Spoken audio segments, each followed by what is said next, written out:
Hello बच्चों, आपका हमारे यूट्यूब चैनल में स्वागत है। आज हम देखेंगे वेक्टर फॉर्म ऑफ कुलाम्बला।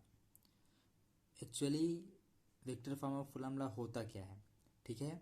इसके पहले हमने पढ़ा था वेक्टर फॉर्म ऑफ कुलाम्बला।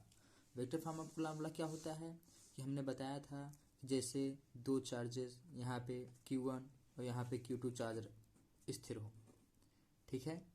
तो इनके अगर इनके बीच की दूरी r है तो इनके और इन दोनों चार्जों के बीच जो फोर्स लगता है वह होता है F is equal to 1/4πε0 Q1 Q2 upon r square, ठीक है। ये तो नॉर्मली फॉर्म था, फोर्स का नॉर्मल फॉर्म था। अब हम इस फोर्स पता है हमें वेक्टर फोर्स वेक्टर क्वांटिटी होती है, तो हम दो चार्जों के बीच जो फोर्स लगेगा उसे अब हम वेक्टर के फॉर्म में देखेंगे। देखते हैं वेक्टर फॉर्म में क्या होता है। जैसे हम मान लेते हैं कि ये एक पॉइंट चार्जेस Q1 है, एक पॉइंट चार्जेस Q2 है, ठीक है। इनके बीच की जो डिस्टेंस है वो वेक्टर r है। वेक्टर r क्या होता है? किसी भी पोजीशन को 3 डायमेंशन में लिख देना ही वेक्टर कहलाता है। जैसे वेक्टर r को हमने लिखा x i cap, y j cap, z k cap, ठीक है। अब देखो हम तो वेक्टर फॉर्म में फोर्स को कैसे लिखेंगे। Vector F12 is equal to 1/4πε0 Q1 Q2 upon r cube into vector R12, ठीक है। R12 मतलब समझो, जैसे ये डिस्टेंस देखो, अगर हम ये डिस्टेंस यहाँ से लेकर के इस साइड से अगर हम इस साइड जाएंगे तो इसे R12 लेंगे, ठीक है। लेकिन अगर ये डिस्टेंस इस साइड से लेंगे, Q2 साइड से Q1 लेंगे, तो ये डिस्टेंस हो जाएगा वेक्टर R21, ठीक है। इतना समझ में आया। अब देखो ये तो ये था। अब देखो हम यहाँ पे हम क्या लिखते हैं, vector F12 is equal to 1/4πε0 Q1 Q2 upon r square.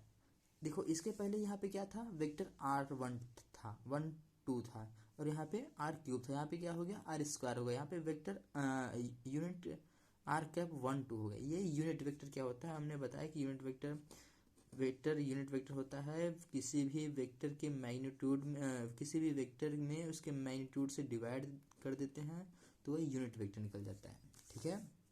हमने समझा दिया कि F12 क्या होता है, F21 क्या होता है, ठीक है।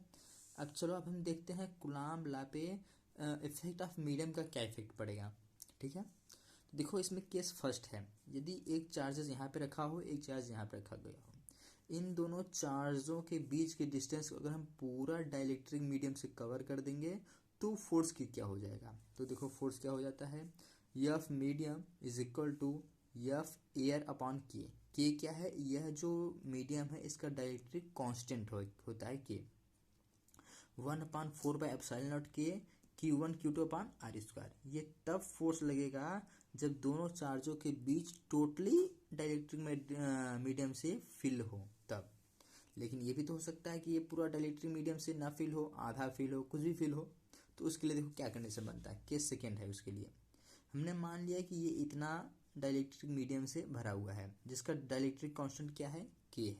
हमने मान लिया कि इसका जो थिकनेस है वो कितना है, टी है, ठीक है। और ये टोटल डिस्टेंस, दोनों चार्जों के बीच का टोटल डिस्टेंस कितना है, आर है।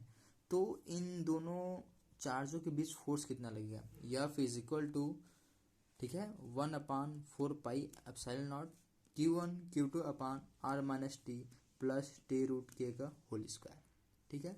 ये अब इन दोनों चार्जों के बीच फोर्स लगेगा।